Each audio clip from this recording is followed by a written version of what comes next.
chickies and welcome to the Fully Booked Penguin channel. I am Hannah and today we're doing my November reading wrap up.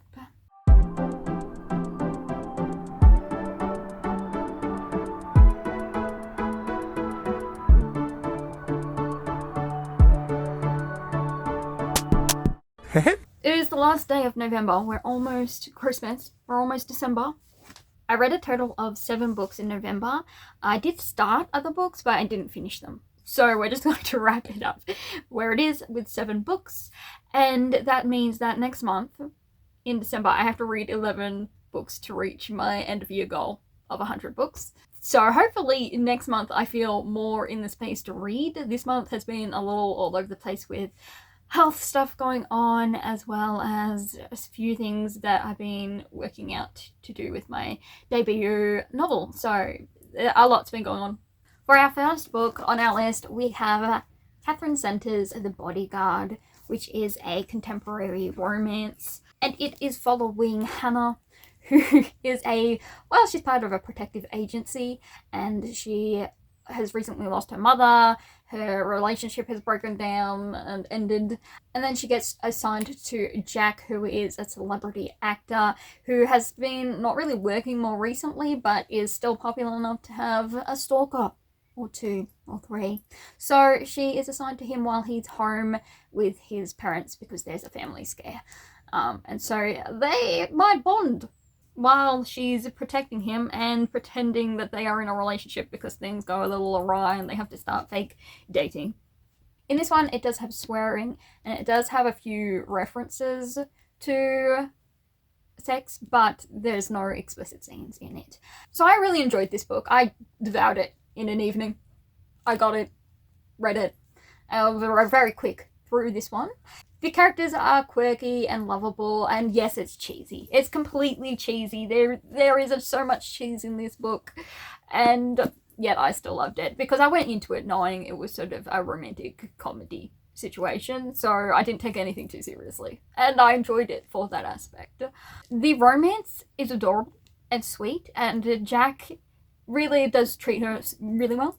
And I like that. I like that my male lead, Jack, is a golden retriever type. I love that personally. That's my favorite type of male lead. And Hannah is strong, but she is a bit clumsy, okay? But it's not in an annoying way where she makes these comments and you're like, oh, please, just be quiet, girl. She's just adorably clumsy. The way this book is written is sort of like like a journal or a letter. It's really like inner thoughts, random comments about different things, sort of laughing at herself or having this inner discussion, like inner monologue, which may put some people off, but I kind of enjoyed it. I wasn't annoyed with what was going on in her head most of the time, so I could actually appreciate the writing style. The only thing I sort of wanted more of was I wanted Jack's point of view. His backstory's rather deep, but because this is just single point of view, it's not dual point of view, POV, I would have liked to see more of his side of the story and his inner thoughts and processing. I would have liked to see that and witness that in his head. I would have liked a dual POV, but I know that Katherine only writes in single, I believe. But otherwise, yeah, I enjoyed this little romance and I gave it a 4 stars, which broke my library reading drought because I kept DNFing library books, but not this one. So I can happily return this to the library as a win, finally. Alright, next up we have our mangas. I read 2 mangas this month. No manhwas, very sad about that. I love my manhwas as well, but we just get 2 mangas. And so let's start with Snow White with the Red Hair, and this is volume 2, and it is by Sorata Akiduki. And this follows Shirayuki, who is a girl with red hair, obviously, and she has run away from her own sort of kingdom to the neighboring kingdom where Zen is the prince, because the prince of her kingdom wanted her for her red hair to become a concubine, and she was like, no. And she is a healer, and so after she was rescued from the slime bucket prince, she starts working at the castle with Zen as her friend slash crush slash they like each other. It's very obvious they like each other from the first volume, so it's very insta love. In this one, we are following Shirayuki as she is beginning her medical licensing and sort of jobbies as a now licensed healer in the castle. And we come across like bandits, and then Zen's older brother appears on the scene. We don't like Zen's brother, just putting it out there, because while Zen is all cuteness and sweetness and caring for his kingdom, his older brother is a conniving yet handsome slime bucket. He is handsome, I'll give him that, but looks on everything. Looks on everything. This is why we go for personality, an inner character rather than looks, ladies. Now, I do feel like with this series, Shirayuki isn't really the main character. We're more focusing on Zen and the people around Shirayuki rather than the girl herself. So really, these others get their time and what they are going through, and then Shirayuki just gets her sparkle moments where whatever character we're focusing on at that time looks at her and says, wow, she's adorable. She's so calm and caring. We also have more of Obi, who, if you've watched my favourite male characters ranking thing, I love Obi. He appears a lot in this one, which may have helped my liking of this volume by a lot. It is an intriguing series and I like it, but it does go really quickly, so I kind of prefer just watching the anime, because the anime pretty much has everything anyway.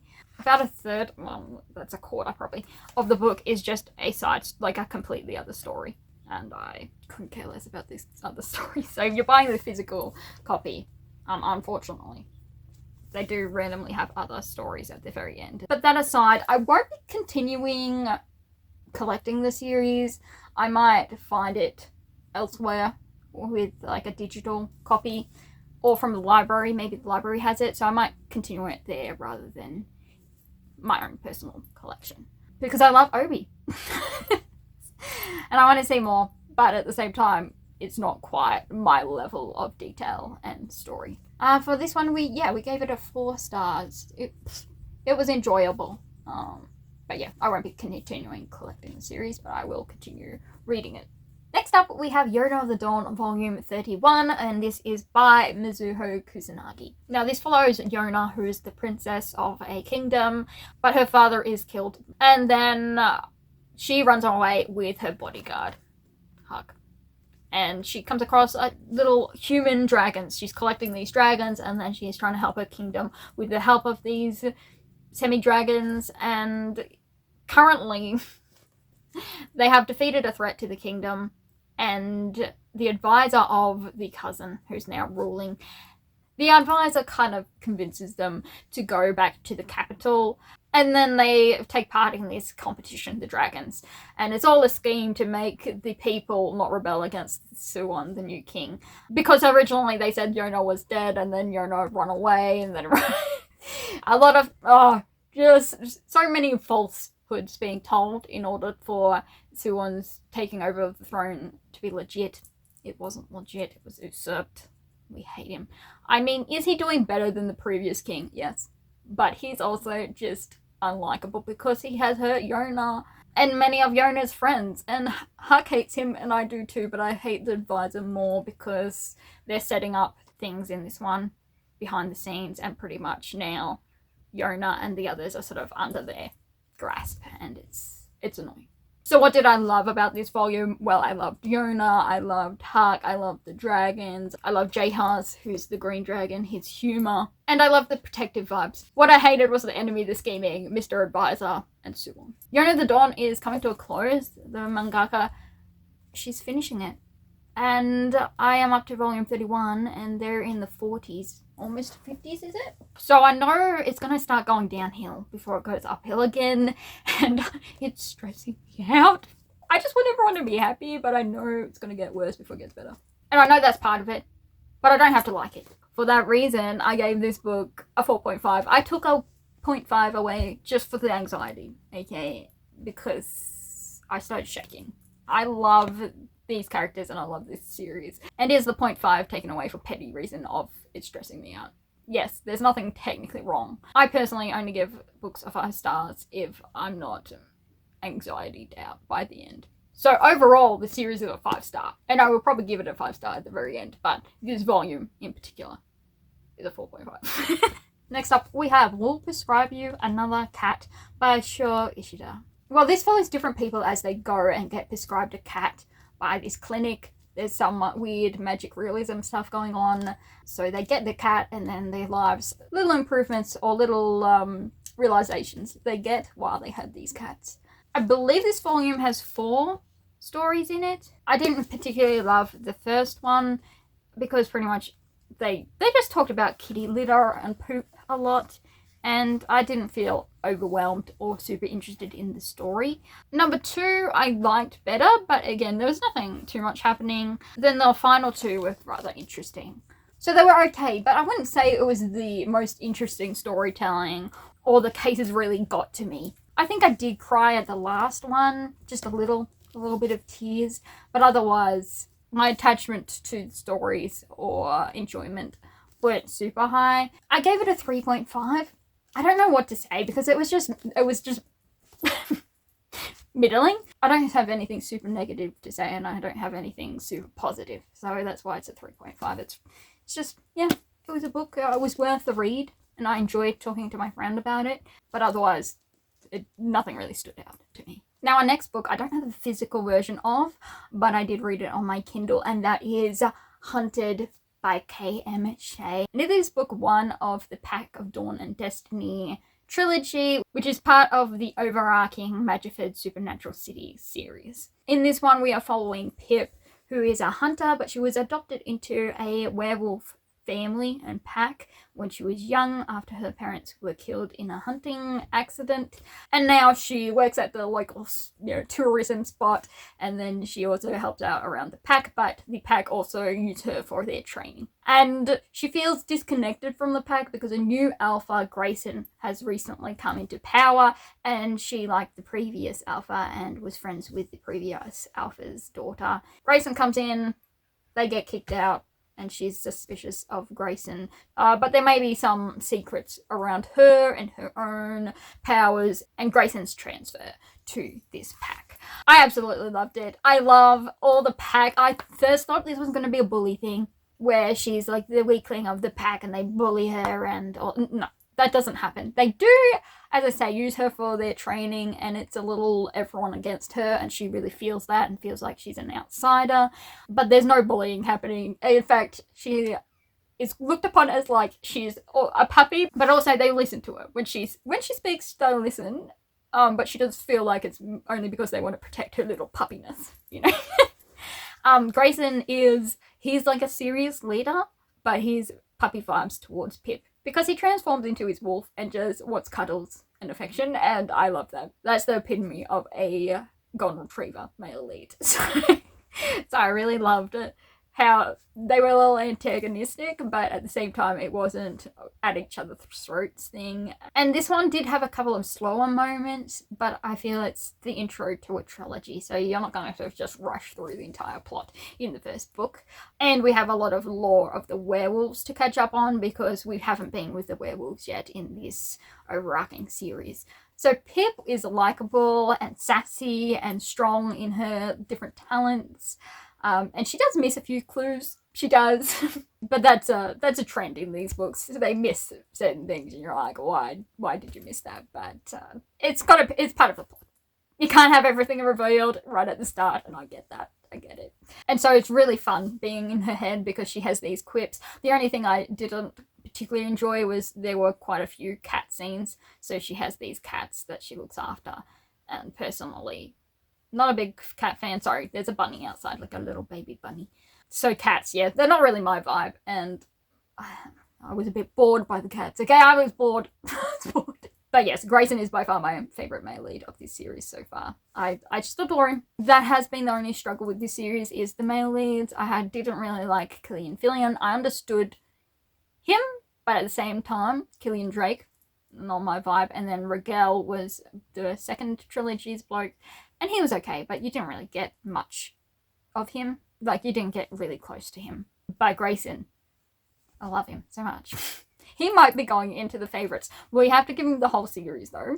At the moment, he is definitely a favourite male character. Worthy. but we'll see how he is by the end. So I'm really excited to continue on with this series, and yeah, see what those next two bring along. It's definitely one that I want to read sooner rather than later. Some series I'm like, yeah, that's good, I'll read on, but not right now. This one, I just wanted to continue reading it. I wanted to jump in right away. So that's a good sign for this series. So yeah, I gave 5 stars, of course, to Hunted by K.M. Shea. So very excited to continue with that one. Alright, next up we have the first volume of Solo Leveling by Chugong. This is like Dungeons lit RPG situation with dungeons, and they enter and they level up and that sort of thing. This follows Jino, who is the weakest link. He is a hunter because he needs to pay for his mother's medical bills and his sister to go to college. However, he's not good at it. And unfortunately, he comes across a certain dungeon and it's not good. Let's first say things go a little awry. And he ends up being assumed killed, but he's not. And when he wakes up in the hospital, he finds out that he has attained the ability to level up his skills. And so it just follows him as he tries to grind levels and comes across different characters to join him or help him, continue with this gaining of money and abilities. I would 100% check trigger warnings for this series because it is so gore.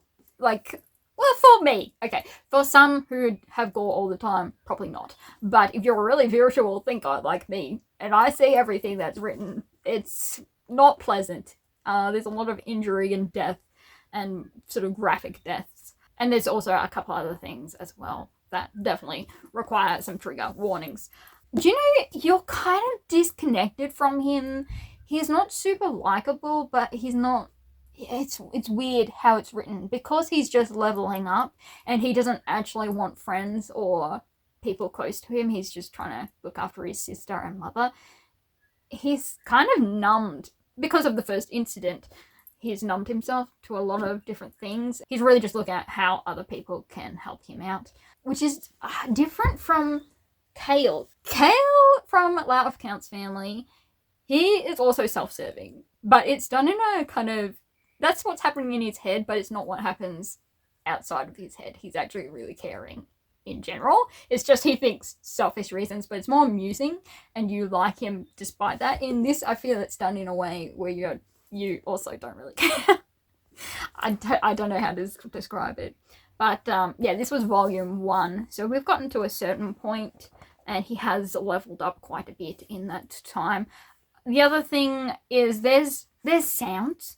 Text sounds, there's gulp and ping and args and whoosh, but it's repeated so many times. I don't need to read or hear the swooshes and the args every 5 seconds. I think a couple of times is fine, but there needs to be a balance between just you say the thing or instead of just args and swooshes and pings and all the time. And you also get status updates 1,200 times as well. Which I know is part of the gaming / level up dungeon crawling system, the RPG, but I didn't need to know every 5 seconds that he'd leveled up at how many points he was at. That's just little details that I felt didn't really need to be there, but for an aesthetic, those who really are a fan of the genre, it's probably fine. It's probably within the realm of usual writing. So I gave it a 4 stars. I did enjoy myself, but yeah, there was just a few things, and especially early on. Thankfully, the graphic deaths, at least, are only in the first part, but there's still, certain darker themes. It's definitely not a light reading. I'm sure it's fine for an upper YA audience, probably not for younger YA audiences, though. For this one, in my personal opinion, you can take and leave it as you discern. So, a 4 stars for Solo Leveling. I finally got around to it. Will I be continuing with the series? Probably. I think I might pick up the next volumes, but yeah, we'll see. I'll continue on, but if it continues in a certain vein, I probably won't. It's when I feel like it, I'll get the next one and read it, rather than I have to go into the next one right away. And finally, the one that took a majority of my time up, Mansfield Park by Jane Austen. This is my volume. It's one of her thicker books. Only Emma, I think, is longer. And I thought that I loved this book. But turns out I don't love this book as much as I thought I did. So in this, we are following a household. It's a rich household. I was going to say we're following Fanny, but that's one of my points. We are technically following Fanny, who is adopted or taken in by her uncle, who owns Mansfield Park. Because Fanny, her family has a lot of children. And so the uncle is like, I need to do something good for them. Let me take in one of their eldest daughters, i.e. Fanny. And Fanny is really only close to her brother, William, and so she really misses William. And she feels very lonely at Mansfield Park. But she has cousins there, and one of her cousins, Edmund, is kind to her and helps her acclimatize herself to this new setting and this new world. And it kind of follows the adventures of this family, or the different happenings in the Mansfield house. Now, I will say this book was a slog to get through. I had the audio book, and even then, I had to take it in little chunks, because there was no sitting down for hours reading this book. I had to get there in the end, so I did, but it was a slog. So Fanny really she's a very reserved, sort of very quiet character. She almost feels like a side character, or more like fly on the wall character. If I could imagine her, she's pretty much just a fly on the wall for most of the book. Until the nearly very end where she gets sent away, so she's no longer in that house to be the fly on the wall. Then she takes on a bit of main character thing, but she's just this fly. Like, I understood her moral compass, and I didn't mind her sort of reserved nature, but at the same time, she wasn't the main focus. The main focus was more on the Crawford family, which had moved into the, parish or something nearby. And so it was brother and sister, Mary and Henry Crawford. They're kind of the main characters, and then Edmund, and everyone else kind of goes on their way. So most of it is this back and forth about Edmund liking Mary and them having discussions about societal and religious, but not really, sort of the moral religiousness of Edmund and all that sort of thing. And so we don't really get much of Fanny, really.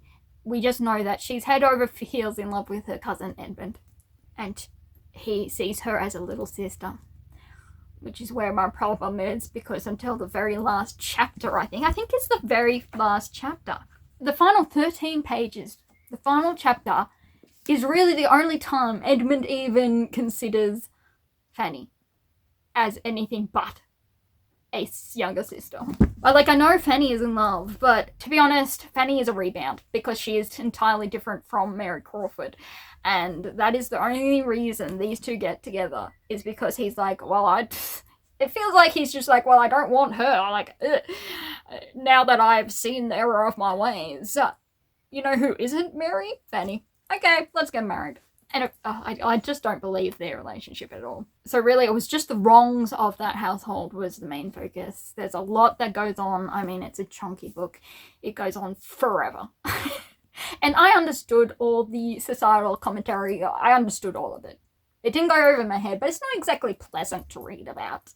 It's not the easiest of reads to go through all that. And the only character I actually liked in this entire series was William. I kind of wish we had gone with William on his ship, on his journeys, because that would have been so much more interesting than whatever went down in this house. But I know Jane Austen wouldn't write that kind of a book, but that's what I was hoping for. I was like, please, can we go with William? And he was a sweetheart of a brother, and I like that. But yeah, there is no romance really in this. Well, there is romance or romantic relationships, but the end result kind of felt like Jane Austen reached a certain point and said, this book is forever ages long. I need to wrap this up. How can I do this? Oh, let's just done. They get together. Fanny gets whatever she wants. And then everyone's realizes the errors of their ways and everything. Blah blah blah. I feel like she was sick of the story and wrapped it up in one chapter. I have done that before, where I had a story which was based on these adventures of me and my brothers, and so I wrote a couple of chapters, and then I knew I was never going to pick up that story ever again. I just wanted to be rid of it, and so I just wrapped it up in a chapter. You could easily tell it was just me going, all right, and Done. I did not care, and it felt like that was that kind of book for Mansfield Park. I liked some of the quotes or whatever. Like from the front of this book, which has little quotes. I should have liked this book, but it went on forever about things that just, no. Like, let us have the luxury of silence. I was quiet, but I was not blind. She was not to be won by all that gallantry. You know, there was some good quotes, but overall, it just was a flat feeling story. So I gave Mansfield Park a 3 stars. I mean, it was a story. I could follow it. I know there were nuances, but I didn't particularly have a jolly old time. And some books you're not meant to have a jolly old time. I know that. But at the same time, it doesn't make for pleasant reading to just read about everyone's wrongs. And there were a lot of wrongs being happening in this book. A lot. So that is a wrap on the 7 books I read in November. Next month, hopefully, is a month of much more. And I'm actually really intrigued by the TBR for December. If you want to check out that video, please do. I'm looking forward to it. I am. And I have a few different things happening. I'm getting things done in December because I don't quite believe the whole thing of, well, when January comes, I'll start everything, because that never works for me. So I'm saying December, I will continue doing what I have been doing, but we're going to have a fun time with it and hopefully be slightly less stressed than I have been. So that brings us to an end. I thank you for watching this video, and I shall see you for wrap-ups and everything in December. Actually, it's already December by the time you're seeing this, so I hope your December is going well.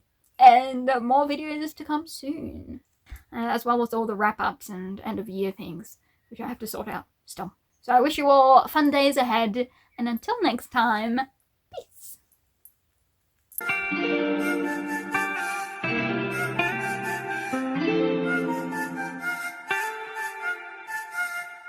T26 끝